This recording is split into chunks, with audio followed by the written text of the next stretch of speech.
Welcome to Grindhouse Funhouse 31 Days of Horror. Tonight's spooky pick, Blood Beach. This is a creature feature in which the creature itself is barely featured. It's all about that wavy quicksand that's gonna get you, man, and make you disappear. We follow Harbor Patrol Officer Harry Holder, played by David Huffman, starting off his day yakking with an old lady walking her dog, having some non-witty banter with her, and then the lady gets sucked into the sand. The lady's daughter, played by Marianna, comes back to town to find out what happened, and she and Harry used to date and almost got married, but some shit went down and she ditched his ass. So Blood Beach mostly becomes a will they or won't they rekindle their love movie between those two, with a pesky sand creature they also have to deal with.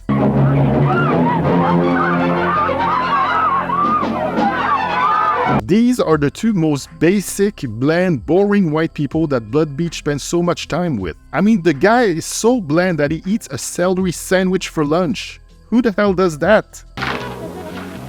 But Harry does have a side piece that the movie will have to dispose of first, but not before she asks him questions like, "What was it you were saying? Did I get what fixed?"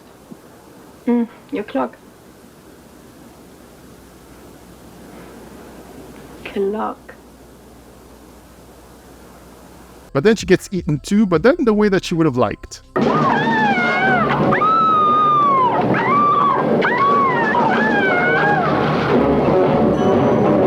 That's when we're introduced to the cops on the case. One being Bert Young, who plays a sergeant everyone hates. Like, why the fuck are they keeping him around if they think he's such an idiot and out-of-touch geezer? And by the way, he was only 40 years old at the time when he made this movie and looks at least 20 years older. That's crazy. So he's basically just there to be punchlines for the other cops around. One literally treats him like a child. What? You heard me. Now you go outside and wait in the car. Now go on, Sergeant. You go out and wait in the car. No sense of humor around here. That's what's the matter with this world.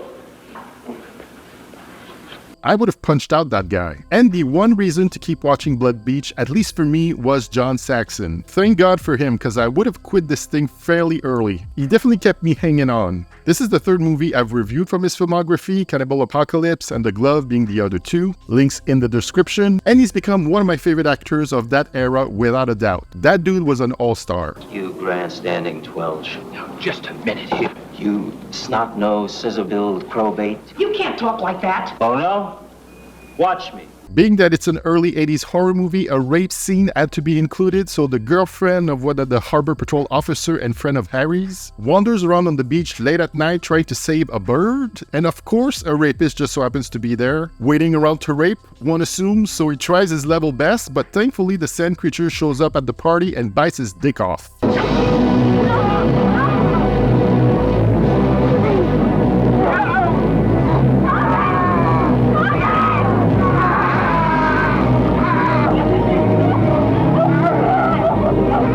50 minutes in, Harry looks under the pier, which should have been the first place they all checked out. The only thing he finds is a dead cat that suddenly pops down in front of him, hanging by its tail.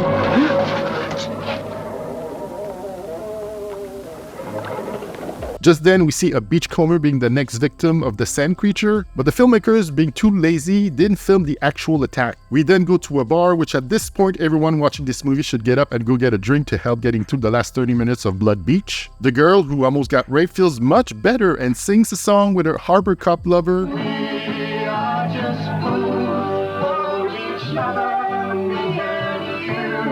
Because that's what was missing in Blood Beach. But you know what? They had this beautiful moment together they'll always remember, because that guy's gonna be the sand monster's next snack while a crazy bag lady looks on.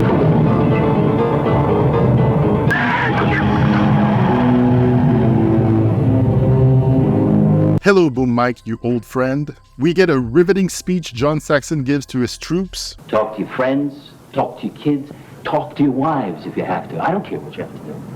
Just bring me a gift. Hey guys, what are you filming? Then it's the lady's daughter, Harry's love interest, who decides to investigate under the pier, where she just so happened to stumble upon her mom's head and the rest of the bodies from the sand monster's lunches. Law enforcement decides to put infrared cameras to catch the creature in action. Then we get some sage words from JOHN SAXON. Grown men don't believe in monsters. 5 minutes before the movie ends, we finally see the monster, which looks way too bulky to move under all that sand. I couldn't even tell what it looked like, mostly because of the movie transfer I was watching. This never got a release beyond VHS, so this is 1981 picture quality we're dealing with here. So it's there live, and Bert Young don't wait for anyone to even get there to get a look at it and just blows it up to kingdom come. No confrontation, no nothing, just blown to bits.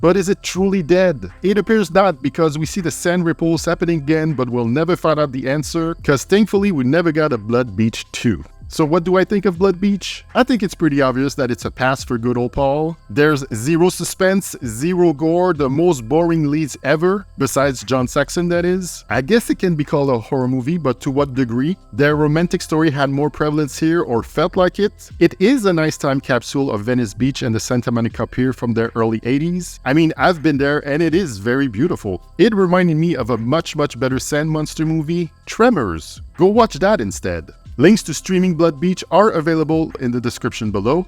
Let me know your thoughts on Blood Beach and come back tomorrow for another 31 Days of Horror Spooky Pick.